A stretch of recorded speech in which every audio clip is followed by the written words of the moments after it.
Hello ladies and gentlemen, my name is Scott Brown. I have the pleasure of coming to you via this video today as the Executive Director of Winding Trails. I'll apologize up front for the quality of this and if I should make a few mistakes. I've never done this before. Similar to this pandemic, this is all new stuff that we're going through.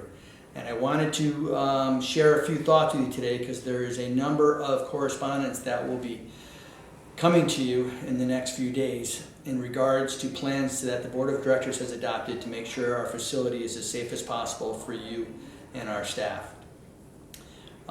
First of all, I just want to share our disappointment from our staff who feel so bad that we haven't been able to run the programs that we typically run at this facility.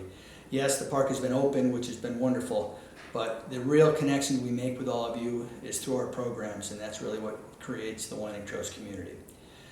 So with that said, we do have a number of new things coming into play.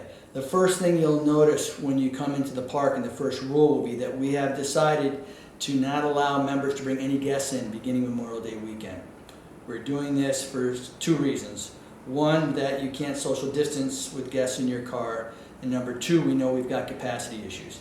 We are going to have trouble fitting all of our members here at the park this summer.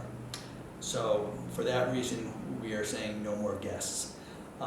Please help us with this because our gate attendants will know who's on your membership list, and it'll be embarrassing for you and our gate attendants to have to inquire who these people are in your car and turn you around if they're not in fact on your membership.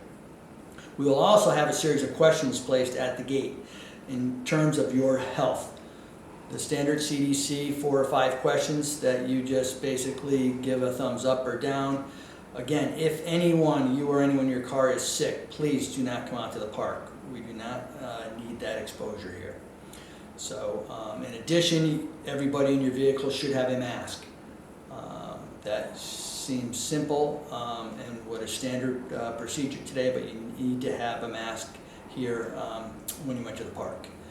Now, when you do get to the park, you need to make a decision whether you plan to go to the beach or the picnic area. We do know that our beach is going to be our pinch point. And for that reason, we have now fenced off the entire beach area with one access point, which will be in the center of the beach by the playscape. We're doing this so that we can count the number of members coming into that beach area. We want to make sure that we keep social distancing, so we've run some calculations on what we think may be a good number to have there. We are also asking that no large shade structures be used this year, no ball playing, no yard games or beach games. You can have a single poled umbrella, but we ask that you be as close as you can with your family and social distance from those friends that are around you. We will also have a 12-foot walkway that will come down from the center of the playscape. That's going to be for our picnic goers to access the water. We do know that people up in the picnic area are going to want to cool off, so we have a spot there for you to do that. We're also going to ask that nobody sit on the first 10 feet of the beach area in front of the lifeguard chairs, again to provide space for people to enter and exit the water with social distancing. The masks that your entire family should have with you will be required to be worn if you're using the bathhouse, standing in line waiting to order food or pick up food from the grill, or waiting in line to order a boat from Boat Rentals.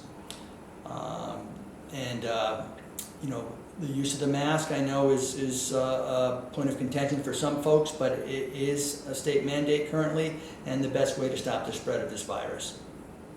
If you cannot social distance with your friends, you should be wearing your mask. Or if, for example, you've got to bring your child up to the lifeguards to get some first aid or anything like that. We have added additional picnic space for you. That peninsula, which is on the other side of the overflow drop-off area, we've added 20 or 25 tables there to give you space to be on the water still with a beautiful view, but away from what might be a crowded beach. We also are not allowing any group rentals this summer, so the picnic pavilions and the picnic tables that are located in the camp area would also be available to you. That, of course, would be when camp is not in session. We are encouraging people to limit their time on the beach just so everyone has an opportunity to get down there, get a couple hours in the sun, and then maybe utilize other spots in the park that you may not typically go to. There's 380 acres and 12 miles of trails. Walton Pond is a great place to go, so we encourage people to visit some of those areas that you may not have done in the past. In terms of camp, we are happy to say that we are running that program this year.